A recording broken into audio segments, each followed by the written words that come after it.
Hiya guys, it's me in the beige mobile.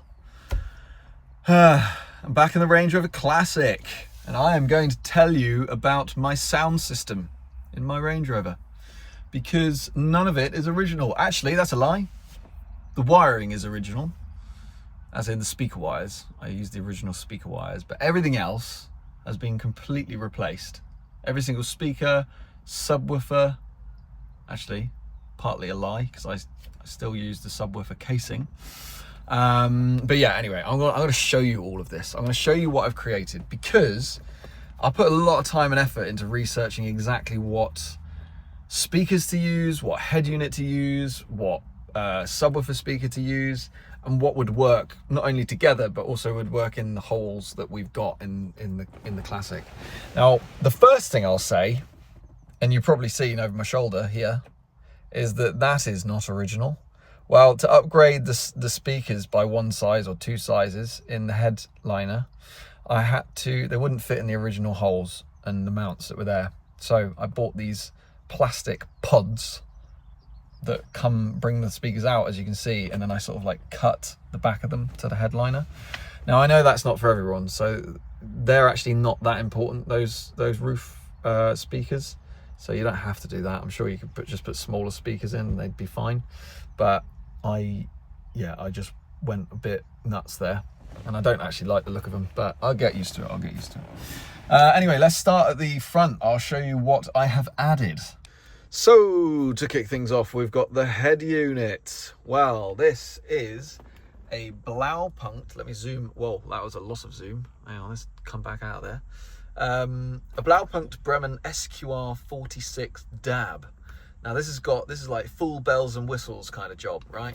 This is, if you're really inclined, you can put a USB stick in there or an SD card. You've got your aux in, but more importantly, as most people have a phone that is Bluetooth enabled, you can stream your music via Bluetooth on here.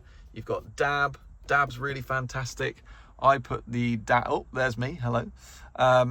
I put the DAB aerial there, which is just behind the, it's not great that, to be honest, but it's, I'll tell you what is great is the signal. It picks up better than my new Range Rover. It gets more channels than my new Range Rover.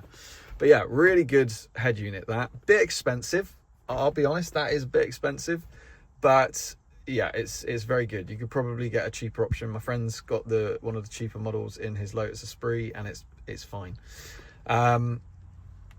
What have we got in the doors and up front? So originally you would have had just a speaker here and just a speaker here. So two in the door.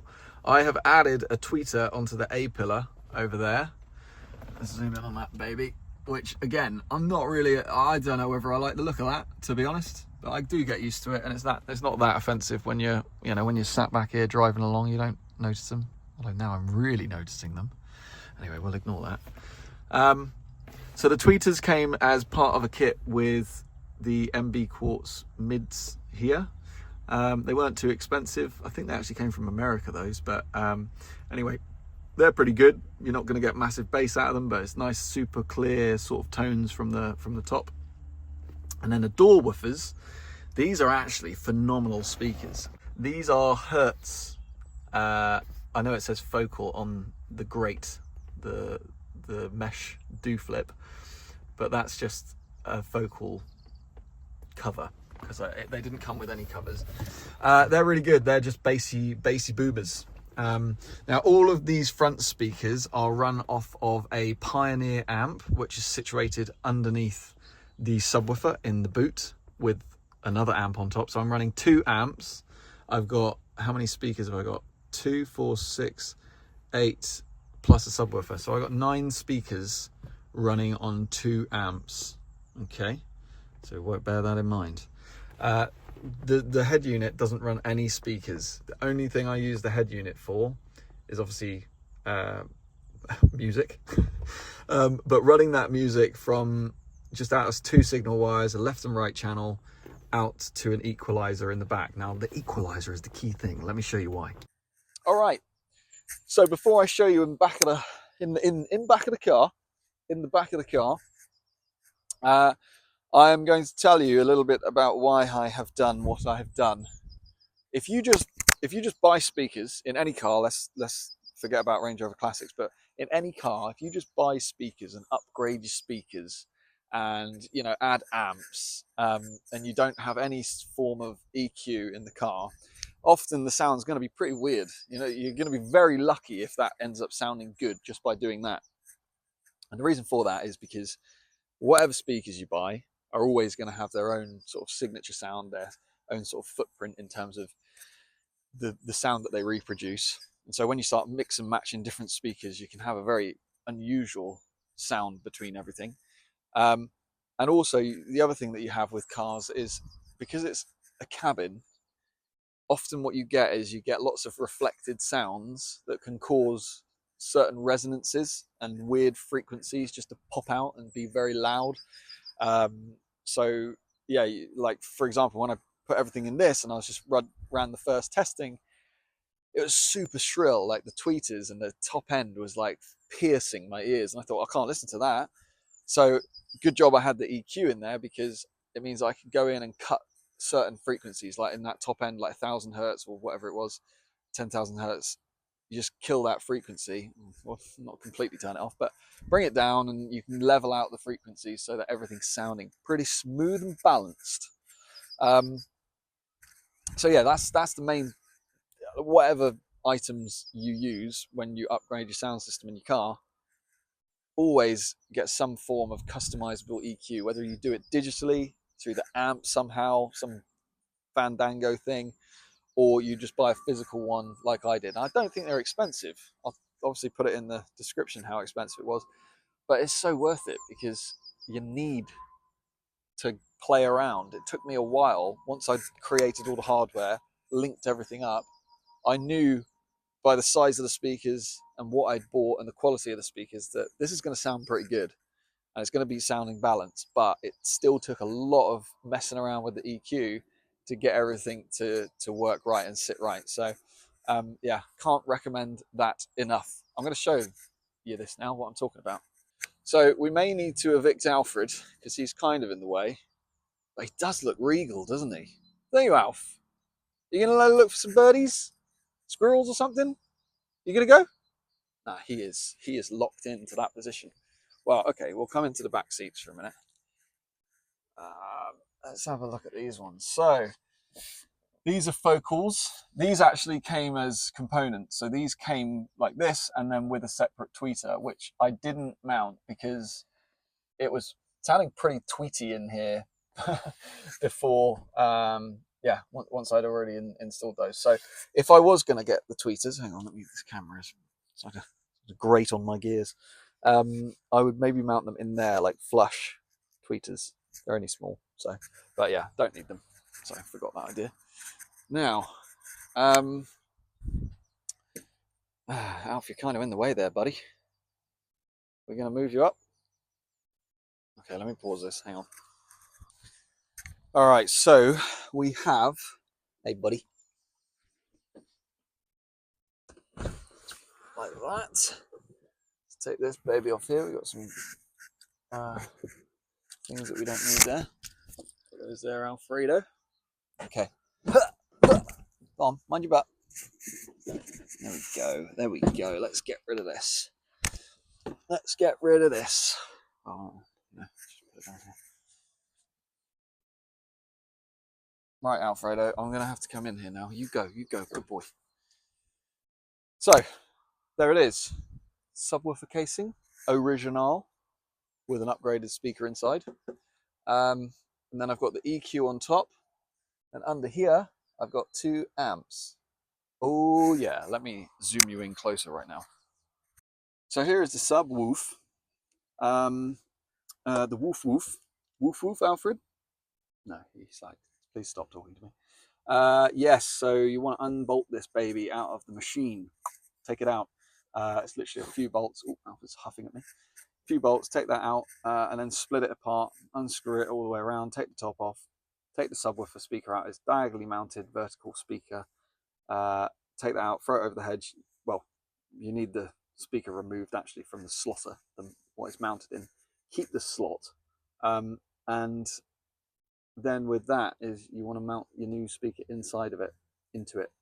and slot it back in. Screw it back down, bolt it back in, Bob's your uncle. Make sure there's no rattles, no movement inside. And then also what I did was I put some sound deadening inside as well, just to make sure there's no rattles and get the sound coming out of it as quickly as possible. So yeah, that's the sub, really good, that Dynaudio.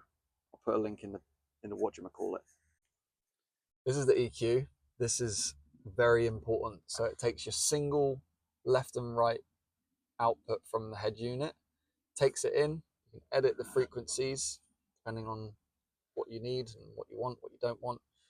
And then it splits the signal into front out, left and right, rear out, left and right, and then sub out, left and right. Okay, very cool piece of kit, not very expensive, very, very useful. Yeah, you can adjust your sub level, you can adjust the amount of gain that is going to the amps, and obviously cut the frequencies or add to frequencies that you want. Now, the amps, I got two. I got a JBL on top, which is powering the subwoofer and the roof speakers, so it's essentially a rear amp. And then I've got the Pioneer underneath, which I believe I would say is a better quality amp, but all of it's great. To be honest, I can't tell the difference. But this is a great amp, the Pioneer D704, and that is a 4-channel amp that powers all of the front speakers. Okay, because the top door speakers and the tweeters are on a single channel. The sound comes from the amp that I just showed you in the back, the Pioneer, to around here somewhere. It hits a crossover, which comes with these speakers, and then it splits the signal, tweeter and door. Okay, and that's basically it. That is, oh, there we are. That is as good as it gets. Hope you enjoyed. All right, this is how it sounds.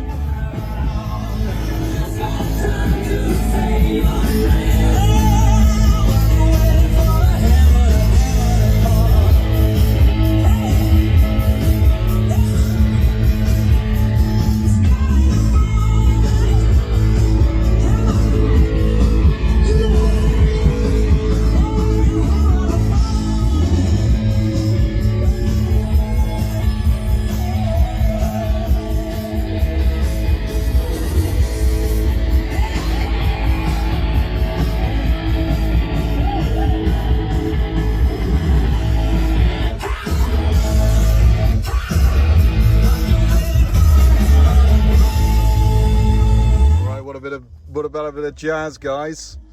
Not really, I'm not big into jazz, but you know, sometimes with a glass of wine. Don't drink and drive.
Alright guys, well thanks for watching. Please like and subscribe if you thought this was helpful or insightful or any, you know, if it was good. If you didn't like it, then I don't know why you're still here. Anyway, thank you very much for watching. I'm going to go back to listening to my tunes now.